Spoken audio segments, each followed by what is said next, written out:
అరే ఒక మనిషి మాట మనిషి వింటేనే, ఒక మనిషి మాటకు మనిషి విధేయత చూపే విశ్వాసం నుంచి అప్పచెప్పుకుంటేనే వానికి అంత అవకాశం దొరికినప్పుడు, మరి జీవం గల దేవుడు, నిజమైన దేవుడు, అన్నిటిని ప్రతికూలతలను కూడా అనుకూలంగా మార్చగల సమర్థుడైన దేవుడు మాట విని మనం బలిపీఠం ఎక్కితే మన జీవితాల్లో అనుమతించే పనులు కొన్ని పిచ్చి పనుల్లాగా నీకు అనిపించవచ్చు. దేవుడా ఎందుకు ఇలా అవుతుంది, ఎందుకు ఇలా జరుగుతుంది, ఎందుకు ఇలా చేస్తున్నావు అని నీ జీవితంలో ఎదురయ్యే పరిణామాలను బట్టి నువ్వు ప్రశ్నిస్తుండొచ్చు నీ మనస్సులో. పెట్టుకో, దేవుడు ఎప్పుడు పిచ్చోడు కాదు. ఒకవేళ నువ్వు అనుకున్నట్టు దేవుడి దగ్గర ఏదన్నా పిచ్చితనం ఉంది అంటే ఆ పిచ్చి కూడా ఈ భూమి మీద అత్యంత మేధావులైన మనుషుల జ్ఞానం కంటే జ్ఞానం గలది. నేను చెప్పాను కదా, ఒకసారి ఒక జోక్ చెప్పాను, గుర్తుందా మీకు?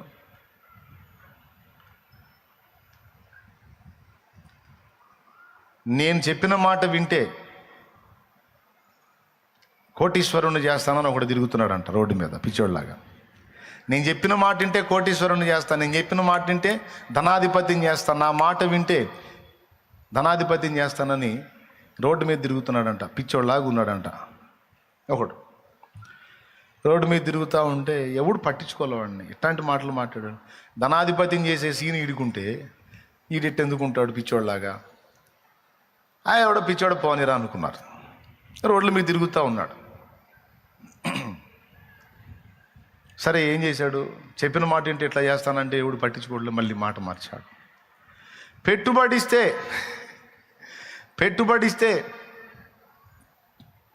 కోటీశ్వరుని చేస్తాను తిరగటం మొదలుపెట్టాడు. పెట్టుబడిస్తే కోటీశ్వరుని చేస్తా. ఎవడు పట్టించుకోవాలా. అయితే ఒకడు చూశాడు, బాగా అబ్జర్వ్ చేశాడు, చేసి పిలిచాడు. కొన్ని రోజుల నుంచి నిన్ను గమనిస్తున్నాను, పెట్టుబడిస్తే కోటీశ్వరుని చేస్తాను అంటున్నావు, ఏమాత్రం కావాలేని పెట్టుబడి అన్నాడు. స్తోత్రం. ఏమాత్రం కావాలేని పెట్టుబడి అన్నాడు. నేను అడిగినంత ఇవ్వాలి. ఆయన ఇల్లు చూశాడు, ఆ పరిస్థితి అంతా చూశాడు. నేను అడిగే పెట్టుబడి నీ శక్తికి మించిందైతే కాదు, నీ శక్తి లోపలే అడుగుతా. కానీ ఆ పెట్టుబడి నాకు ఇచ్చిన ప్రతిసారి నేను ఏ పని చేసినా ఇలా ఎందుకు చేస్తున్నావని అడగటం కానీ అడ్డు తగలటం కానీ నువ్వు చేయకూడదు. అలా చేసావంటే నేను అన్న పని నేను నెరవేర్చను అన్నాడు. సరే సవాల్, నువ్వు ఎంత పెట్టుబడి అడుగుతావు అడుగు, నేను ఇస్తాను, నువ్వు చేయాలనుకున్నది ఏదో చెయ్యి, నీకు అడ్డు తగలను అన్నాడు. డబ్బులు తీసుకెళ్ళాడు.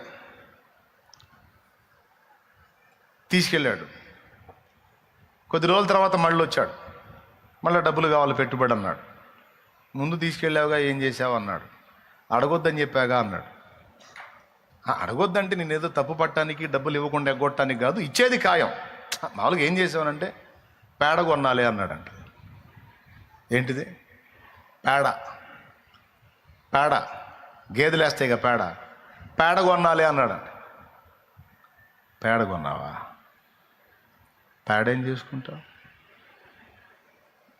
ఇతని పనోళ్ళు చెబుతూ ఉన్నారు, వాడు మెంటలోడు సార్, వాడు పిచ్చోడు, వాడికి డబ్బులు ఇచ్చారు, మీరు ఇస్తానని మాట కూడా ఇచ్చారు, ఇప్పుడు చూడండి వాడు పేడ కొన్నాడంట. అరే నేను మాట అన్నాను తప్పనరా, వాడు పేడ కొన్నాడో లేదా ఇంకోటి కొన్నాడో నాకు అనవసరం, వాడికి మాట అన్నా కాబట్టి ఇచ్చేది అని మళ్ళీ డబ్బులు ఇప్పించాడు. మళ్ళీ పోయి కొద్ది రోజులకి వచ్చి మళ్ళీ డబ్బులు కావాలన్నాడు. మొన్న తీసుకెళ్ళావుగా అన్నాడు. తీసుకెళ్ళాను, నేను అడిగితే ఇవ్వాల్సిందే నువ్వు. సరే అంతకుముందు పేడ కొన్నావు, మరి ఇప్పుడు ఏం చేసావు, మొన్న తీసుకెళ్ళి ఏం చేసావు అన్నాడు.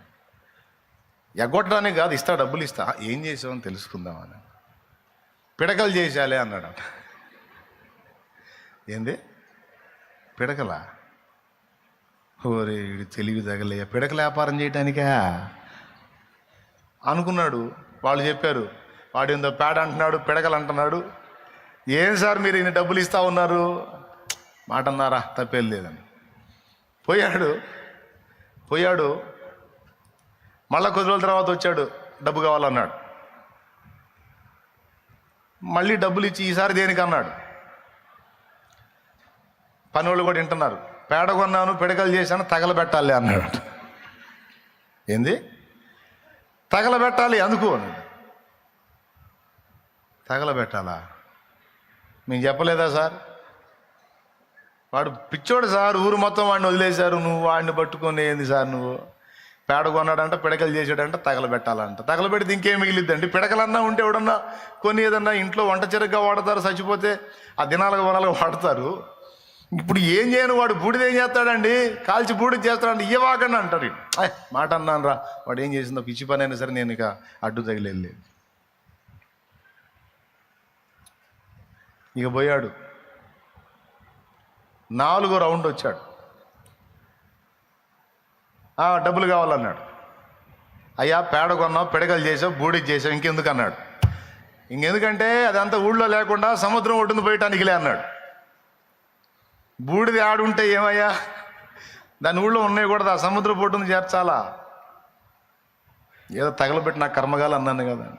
వాళ్ళేమో పిచ్చోడిని చూసినట్టు చూస్తున్నారు, వీడు సోదరుడు డబ్బులని పోగొట్టుకుంటున్నాడు. అయిపోయింది, తీసుకెళ్ళి మొత్తం సముద్రం ఒడ్డున చేర్చడానికి అడిగాను అన్నాడు కదా. ఇంక పోయాడు, ఇంక కనపడలా. కొద్ది రోజుల తర్వాత, ఇంకొన్ని రోజులు ఎక్కువ టైం తీసుకున్న తర్వాత మళ్ళా కనపడ్డాడు. కనపడన్నాడు, ఈసారి చివరిసారి ఇంకొకసారి డబ్బులు అన్నాడు. 5వసారి ఎందుకు? ఏం లేదు, సముద్ర ఒడ్డును చేర్చిన బూడిద సముద్రంలో పోయాలి అన్నాడు. అది ఖచ్చితంగా మెంటల్ పనే కదా? మీరు చెప్పండి, మెంటల్ వాళ్ళ పనే కదా? ఈసారి సముద్రంలో పోయాలి అన్నాడు. వాళ్ళందరూ గొల్లుమల్లి లేచారు. నేనేం పట్టించుకోలే. అరే వాడు పోసి ఈ దెబ్బతో ఇది ఆఖరి అన్నాడుగా, ఎవరిని రాని ఇచ్చేశాడు. వెళ్ళేటప్పుడు చెప్పాడు, వెళ్తున్నాను, కొద్ది కాలం తర్వాత నేను కలుస్తాను, సెలవు అన్నాడు. పోయాడు, చాలా రోజులు కనపడలా. ఇక రోజు వీళ్ళు తిట్టడం మొదలుపెట్టారు. ఎన్ని డబ్బులు పాడు చేసేవాయి గారు, ఎన్ని డబ్బులు పాడు చేసేవాయి గారు, పిచ్చోడు మాట నమ్మి అడ్రస్ లేడు వాడని.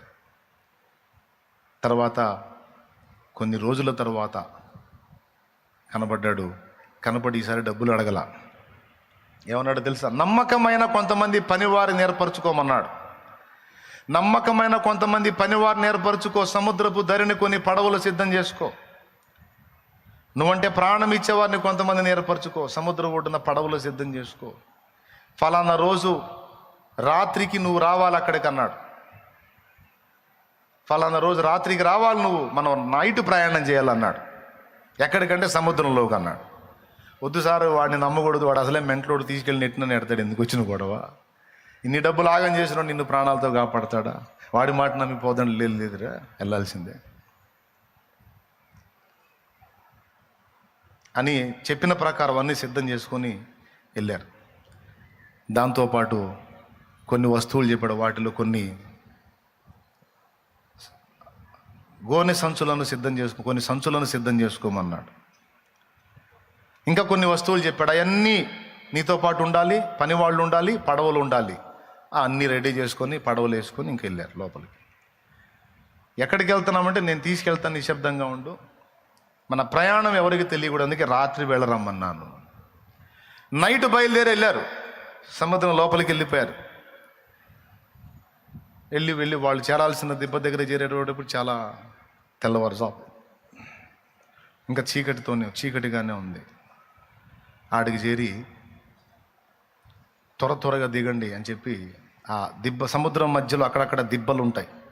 ఆ దిబ్బల మీద ఫుల్లుగా బూడిద పోసింది, దాని మీదకి దిగమన్నాడు. దిగారు. ఈ బూడిదంతా ఎత్తి ఆ నైట్, ఆ చీకటి, తెల్లవారుజాము చీకటి, తూర్పారబట్టండి అన్నాడు. చాటలు తీసుకున్నారు, ఆ బూడిదంతా చాట్లకు ఎత్తుకుంటూ ఉన్నారు, తూర్పారబడతా ఉన్నారు. ఆ రాత్రి వేళల్లో తూర్పారబడతా ఉంటే, ఒక పక్క బూడిద పోతూ ఉంటే, ఒక పక్క సముద్ర గర్భంలో ఉండేటువంటి విలువైనటువంటి తళుకు మెరిసేటువంటి ఖరీదైనటువంటి ఆ రాళ్ళు అవన్నీ రాసులుగా పడుతున్నాయి ఆ బూడిదలో నుండి. అట్లాంటిది ఒక్క చాట దొరికితే చాలు మనకి, అప్పులన్నీ పోతాయి. దేవునికి స్తోత్రం, హల్లెలూయా. యేసయ్య ఒక్క చాట ప్రభువా. ఇక ఆ దిబ్బలన్నీ తిరుగుతూ ఉన్నారు, అన్ని తూర్పారబట్టుకుంటే వాడు తీసుకొచ్చిన బస్తాలు పట్టజాలనంతగా సముద్ర గర్భంలో ఉండేటువంటి విలువైన రాళ్లతో నిండిపోయా. వాడికి మైండ్ పోయింది, ఎట్లా సార్ ఇది? ఇవన్నీ ఎలా వచ్చినాయి అంటే అప్పుడు రహస్యం చెప్పాడు. ఏం లేదురా నాయనా, ఈ సముద్రంలో అనేక వింతల విశేషాలు విడ్డూరాలు ఉన్నాయి. ఒక విధమైన పక్షి జాతి ఉంది. అవి సముద్ర గర్భంలోనికి వెళ్ళి సముద్ర గర్భంలో ఉండే విలువైన రాళ్ళని వాటిని తింటూ ఉంటాయి. అవి విసర్జనకు బయటకు వస్తాయి. బయటకు వచ్చినప్పుడు బూడిదను వెతుక్కుంటాయి. బూడిదలో అవి పొర్లాడి బూడిదలో ఆడి అక్కడ విసర్జిస్తాయి. వాటి గురించి నాకు తెలుసు, పరిశోధన చేశా. ఆ పరిశోధనలోనే అయిపోయా. స్తోత్రం. నా జీవితం అంతా దానికే ఖర్చు పెట్టా. ఇప్పుడు నేను అనుభవించేది ఏం లేదు, నా వయసు మారిపోయింది. కాబట్టి నా మాట విని నన్ను నమ్మి నా మాట యందు విశ్వాసం ఉంచేవాడిని కోటీశ్వరుని చేయాలనుకున్నాను. నా మాట నువ్వు విన్నావు, ధన్యుడివయ్యావు. ఊర్లో తిరిగి ఎన్ని రోజులు చెప్పినా ఎవడు పట్టించుకోవాలా, అందుకే వాళ్ళు దరిద్రులాగా ఉన్నారు. నువ్వు విన్నావు, ధన్యుడివయ్యావు. నేను చెప్పినట్టు ఇదిగో ఇవన్నీ కూడా ఇంటికి చేర్చుకోమన్నాడు. అట్టంటోడు ఒక్కడు తగిలితే బాగుండు మనకి. స్తోత్రం, హల్లెలూయా. ఆ పక్షులు వచ్చి ఇలా చేస్తాయి. అందుకే నేనేం చేశానంటే, ఎక్కడో శ్మశానంలోకి వెళ్ళి అక్కడ బూడిదలో అవి చేసి విసర్జిస్తే అక్కడ ఏదో దొరకటం కాదు. అవి ఇష్టపడే బూడిదను వాటికి సమీపంలోనే చేర్చినప్పుడు అవి తరచుగా వచ్చి అందులో అవి ఆడి విసర్జించి వెళ్ళినాయి ఆ రాళ్ళని. అదిగో అవన్నీ కూడా ఇప్పుడు నీకు ఉపయోగపడతాయి, పో. ఇక వాటి వెల ఇంతని చెప్పలేం, పొమ్మన్నాడు. అద్భుతంగా ఉంది కదా. అరే, ఒక మనిషి మాట మనిషి వింటేనే, ఒక మనిషి మాటకు మనిషి విధేయత చూపే విశ్వాసం నుంచి అప్పచెప్పుకుంటేనే వానికి అంత అవకాశం దొరికినప్పుడు, మరి జీవం గల దేవుడు, నిజమైన దేవుడు, అన్నిటినీ ప్రతికూలతలను కూడా అనుకూలంగా మార్చగల సమర్థుడైన దేవుడు, ఆయన మాట విని మనం బలిపీఠం ఎక్కితే ఆయన మన జీవితాల్లో అనుమతించే పనులు కొన్ని పిచ్చి పనుల్లాగా నీకు అనిపించవచ్చు. దేవుడా, ఎందుకు ఇలా అవుతుంది, ఎందుకు ఇలా జరుగుతుంది, ఎందుకు ఇలా చేస్తున్నావు అని నీ జీవితంలో ఎదురయ్యే పరిణామాలను బట్టి నువ్వు ప్రశ్నిస్తుండొచ్చు నీ మనస్సులో. కానీ గుర్తుపెట్టుకో, దేవుడు ఎప్పుడూ పిచ్చోడు కాదు. ఒకవేళ నువ్వు అనుకున్నట్టు దేవుడి దగ్గర ఏదన్నా పిచ్చితనం ఉంది అంటే ఆ పిచ్చి కూడా ఈ భూమి మీద అత్యంత మేధావులైన మనుషుల జ్ఞానం కంటే జ్ఞానం గలది. కొడితే గట్టిగా.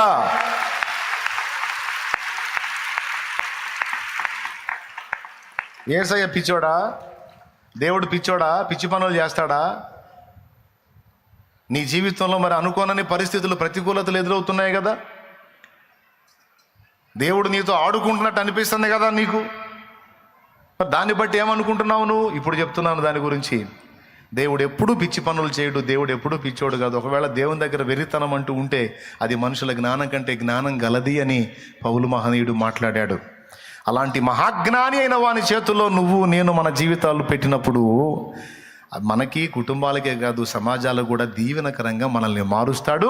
అలా మార్చడానికి కొన్ని అనుభవాల్లో గుండా మనల్ని నడిపిస్తాడు. నడవటానికి నీకు గుండె ఉంటే వెలిగించటం దేవునికి సాధ్యమే.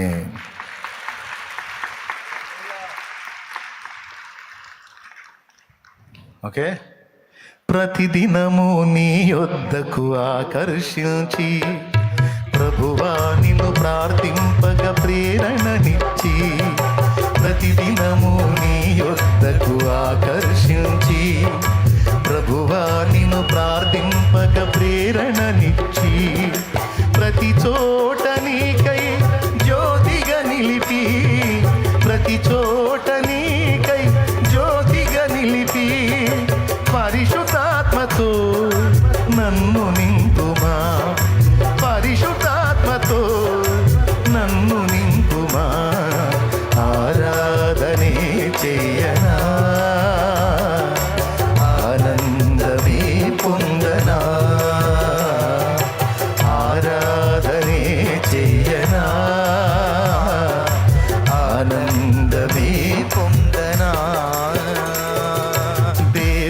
నా దేవుడవు నీవే,